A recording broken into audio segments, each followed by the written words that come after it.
మరి కొత్తగా Andhra Pradesh electronics components manufacturing policy 4.0 ఏదైతే ఐటీ ఈఎన్సీ శాఖ చేసిన ప్రతిపాదనని రాష్ట్ర మంత్రిమండలి ఆమోదించిందని చెప్పేసి మనం చేస్తాను.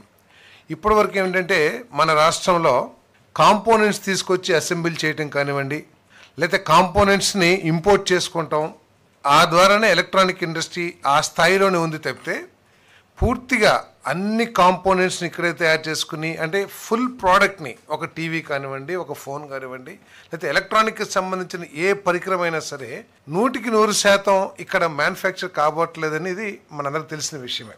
దాంట్లో 50% 60% కాంపోనెంట్స్ని ఇతర రాష్ట్రాల నుంచో లేకపోతే ఇతర దేశాల నుంచో తెప్పించుకుని ఇక్కడ అసెంబ్లీ చేయటం, దాన్ని మార్కెట్ చేయటం జరుగుతూ ఉంది. ఈ పాలసీ ద్వారా ఈ ఎలక్ట్రానిక్ ఇండస్ట్రీని అభివృద్ధి చేయాలనేది ఈ పాలసీ యొక్క లక్ష్యం అని చెప్పేసి మనం చేస్తాను నేను. ఈ పాలసీ లేకపోవటం మూలంగా కేంద్ర ప్రభుత్వం ఈ ఎలక్ట్రానిక్ ఇండస్ట్రీస్కి కేటాయించిన ఇన్సెంటివ్స్ని కానివ్వండి, లేకపోతే నిధులు కానివ్వండి డ్రా చేయటానికి మన రాష్ట్రానికి తగు అవకాశాలు లేకపోయినాయి అని చెప్పేసి కూడా ఈ సందర్భంగా మనం చేస్తాను. ఇక్కడ ఎలక్ట్రానిక్ పాలసీని తీసుకొచ్చి గుజరాత్, ఉత్తరప్రదేశ్, తమిళనాడు చాలా లబ్ధి పొందడం కూడా జరిగింది.